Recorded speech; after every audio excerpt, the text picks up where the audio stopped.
കർത്താവായ യേശുക്രിസ്തുവിൻ്റെ പരിശുദ്ധ നാമം വാഴ്ത്തപ്പെടുമാറാകട്ടെ. ഈ പുതിയ കർത്തൃദിവസത്തിൽ ഒരു പുതിയ ആരാധനാ ചിന്തയിലേക്ക് നിങ്ങളെ സ്നേഹപൂർവ്വം സ്വാഗതം ചെയ്യുന്നു. ഉൽപ്പത്തി പുസ്തകം 22-ാം അധ്യായം അതിൻ്റെ 5-ാം വാക്യം നമുക്ക് വായിക്കാം. അബ്രാഹാം ബാല്യക്കാരോട്, നിങ്ങൾ കഴുതയുമായി ഇവിടെ ഇരിപ്പീൻ, ഞാനും ബാലനും അവിടത്തോളം ചെന്ന് ആരാധന കഴിച്ച് മടങ്ങി വരാം എന്ന് പറഞ്ഞു. നമുക്കേവർക്കും വളരെ സുപരിചിതമായ ഒരു വേദഭാഗമാണല്ലോ ഇവിടെ വായിച്ചത്. ദൈവത്തിൻ്റെ പ്രത്യേകമായ ഒരു കൽപ്പനയുടെ വെളിച്ചത്തിൽ അത് അതേപടി അനുസരിച്ചുകൊണ്ട് ദൈവത്തിൻ്റെ സ്നേഹിതനായ അബ്രാഹാം ദൈവം കൽപ്പിച്ച മലയിലേക്ക്, അതായത് മോറിയ മലയിലേക്ക് തൻ്റെ മകൻ, ഏകജാതനായ മകൻ ഇസഹാക്കിനെയും കൂട്ടി കഴുതയുമായി ബാല്യക്കാരുമായി പോകുന്ന ആ യാത്രയിൽ ഒരു പ്രത്യേക സ്ഥലത്ത് ചെന്നപ്പോൾ, അല്ലെങ്കിൽ 3-ാം ദിവസം അബ്രാഹാം നോക്കിയപ്പോൾ ദൂരത്ത് നിന്ന് ആ സ്ഥലം കണ്ടു. ഏത് സ്ഥലം? താൻ എവിടെയാണോ യാഗം അർപ്പിക്കേണ്ടത് ആ സ്ഥലം കണ്ടു. ഉടനെ ബാല്യക്കാരോട് അബ്രാഹാം പറയുകയാണ്, നിങ്ങൾ കഴുതയുമായി ഇവിടെ ഇരിപ്പി. അപ്പോൾ അവിടെ എന്താണ് അബ്രാഹാം അങ്ങനെ പറഞ്ഞത്? നിങ്ങൾ കഴുതയുമായി ഇവിടെ ഇരിപ്പീൻ, ഞാനും ബാലനും അവിടത്തോളം ചെന്ന് ആരാധന കഴിച്ച് മടങ്ങി വരാം. ഇതിനെക്കുറിച്ച് പലപ്പോഴും പല ചിന്തകളും നാം കേട്ടിട്ടുണ്ട്.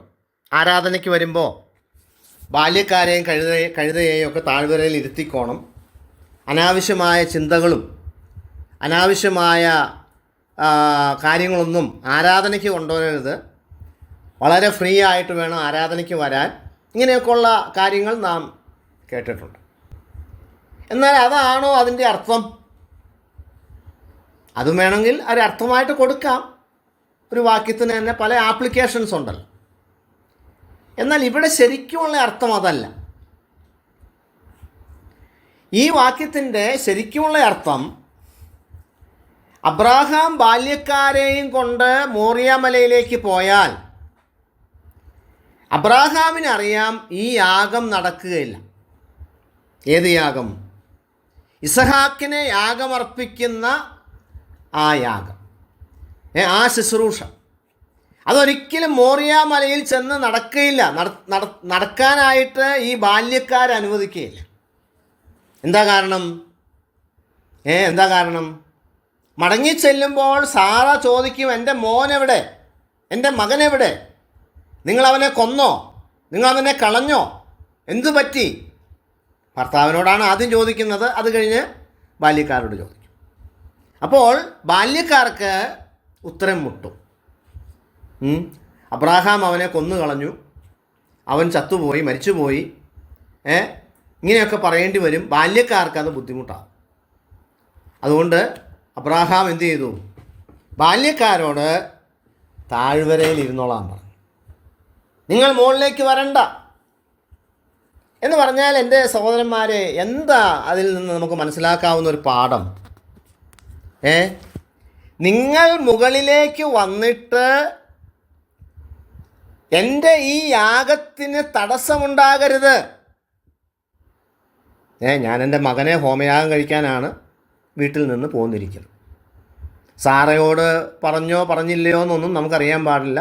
പറഞ്ഞു എന്ന് ചില പഠിതാക്കൾ പറയാറുണ്ട്, പറഞ്ഞില്ല എന്ന് പറയാറുണ്ട്. അതൊന്നും എഴുതിയിട്ടില്ല. നമുക്ക് എഴുതാപ്പുറം വായിക്കേണ്ട കാര്യമില്ല.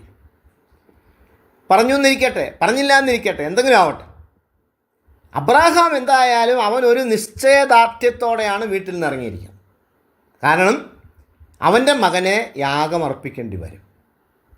ഒന്ന് ആലോചിച്ച് നോക്കിയേ. ദൈവം പറഞ്ഞു, നിൻ്റെ മകനെ, നീ സ്നേഹിക്കുന്ന മകനെ, നിൻ്റെ ഏകജാതനായ മകനെ, ഓൺലി ബിഗോട്ടൺ സൺ. കണ്ടോ? അപ്പോൾ ആ ഏകജാതനായ മകനെ യാഗമർപ്പിക്കാനാണ് അബ്രാഹാം പോകുന്നത്. ഒരിക്കലും നിങ്ങൾ വിചാരിക്കരുത് അവിടെ ചെല്ലുമ്പോൾ കൊമ്പ് കാട്ടിൽ പിടിപെട്ട് കിടക്കുന്ന ഒരു കോലാട്ടുകൊറ്റനെ കാണും, ഒരു ആട്ടുകൊറ്റനെ കാണും. അപ്പോൾ എൻ്റെ മകനെ യാഗം കഴിക്കേണ്ടി വരില്ല, എനിക്ക് ആട്ടുകൊറ്റനെ എടുത്ത് യാഗം അർപ്പിക്കാൻ കഴിയും എന്ന് നിങ്ങൾ വിചാരിക്കരുത്. അതൊക്കെ അവിടെ ചെന്ന് കഴിഞ്ഞുണ്ടായ കാര്യമാണ്. എൻ്റെ പ്രിയപ്പെട്ടവരെ, ഞാനൊരു വാക്ക് പറയട്ടെ. എൻ്റെ മകനെ യാഗമർപ്പിക്കാൻ പറഞ്ഞ ദൈവം ഞാനത് അനുസരിക്കുമോ ഇല്ലയോ എന്ന് നോക്കിക്കാണുന്ന ദൈവം, ആ ദൈവത്തിൻ്റെ മുമ്പിൽ എനിക്കൊരു വിശ്വസ്തതയുണ്ട്.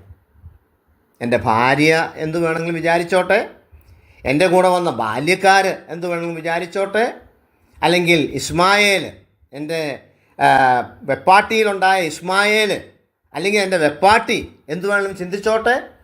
ഇതൊന്നും അബ്രാഹാമിനെ ബാധിക്കുന്ന വിഷയമല്ല. അബ്രാഹാമിന് എന്ത് ചെയ്യണം? തൻ്റെ മകൻ ഇസഹാക്കിനെ യാഗം അർപ്പിക്കണം. പ്രിയരെ, ഞാനൊരു വാക്ക് പറഞ്ഞ് നിർത്തട്ടെ. തൻ്റെ മകൻ ഇസഹാക്കിനെ യാഗം അർപ്പിക്കാൻ വഴിമധ്യേ ഉണ്ടായേക്കാവുന്ന എല്ലാ തടസ്സങ്ങളും അബ്രാഹാം എന്ത് ചെയ്തു? മാറ്റി, അത് നീക്കി ഇസഹാക്കിനെ യാഗം അർപ്പിക്കാൻ കൊണ്ടുപോകും. ഞാൻ പറയട്ടെ, ഇതല്ലേ വാസ്തവത്തിൽ പിതാവായ ദൈവം ചെയ്തത്? അല്ലേ? ഞാൻ പറഞ്ഞല്ലോ, ഓൺലി ബിഗോട്ടൺ സൺ. അതേ വാക്ക് തന്നെ പുത്രനാം ദൈവത്തെക്കുറിച്ചും പറയുന്നുണ്ട്, ഓൺലി ബിഗോട്ടൺ സൺ. യേശുക്രിസ്തു പിതാവായ ദൈവത്തിന് ഒരേ ഒരു അല്ലെങ്കിൽ ഏകജാതനായ മകനാണ്. ആ ഏകജാതനായ മകനെ അർപ്പിക്കാൻ വഴിമധ്യേ ഉണ്ടാകാവുന്ന എല്ലാ തടസ്സങ്ങളും പിതാവായ ദൈവം നീക്കി തൻ്റെ പുത്രനെ യാഗമർപ്പിച്ചു. ഇസഹാക്കിനെ യാഗമർപ്പിക്കേണ്ടി വന്നില്ല. പകരം ഒരു കോലാട്ടുകൊറ്റൻ റെഡിയായി നിന്നിരുന്നു. ആ കോലാട്ടുകൊറ്റൻ ഇസഹാക്കിന് പകരമായി യാഗമായി. എന്നാൽ യേശുക്രിസ്തുവിന് പകരം കോലാട്ടുകൊറ്റനുമില്ല, ചെമ്മരിയാട്ടുകൊറ്റനുമില്ല, ആരുമില്ല, പശുക്കിടാവുമില്ല, കാളക്കിടാവുമില്ല, ഒന്നുമില്ല. യേശുക്രിസ്തുവിന് പകരം യേശുക്രിസ്തു തന്നെയാണ് യാഗമായത്. നമുക്കിന്ന് രാവിലെ ആ കർത്താവിൻ്റെ സ്നേഹത്തെ ഓർക്കാം. വഴിമധ്യേ ഒരു തടസ്സവും ഉണ്ടാകാത്ത നിലയിൽ എൻ്റെ മകനെ, എൻ്റെ പൊന്നോമന മകനെ, ഇമ്മാനുവേൽ രാജകുമാരനെ യാഗം കഴിക്കണമെന്നുള്ള ആ പിതാവിൻ്റെ ഇഷ്ടം അങ്ങനെ അതേപടി പൂർത്തിയാക്കിക്കൊണ്ട് യേശുക്രിസ്തു നമുക്ക് വേണ്ടി യാഗമായി തീർന്നു. ആ കർത്താവിൻ്റെ സ്നേഹത്തെ നമുക്ക് ഓർത്തുകൊണ്ട് അവനെ ആരാധിക്കാം. ദൈവനാമം വാഴ്ത്തപ്പെടട്ടെ.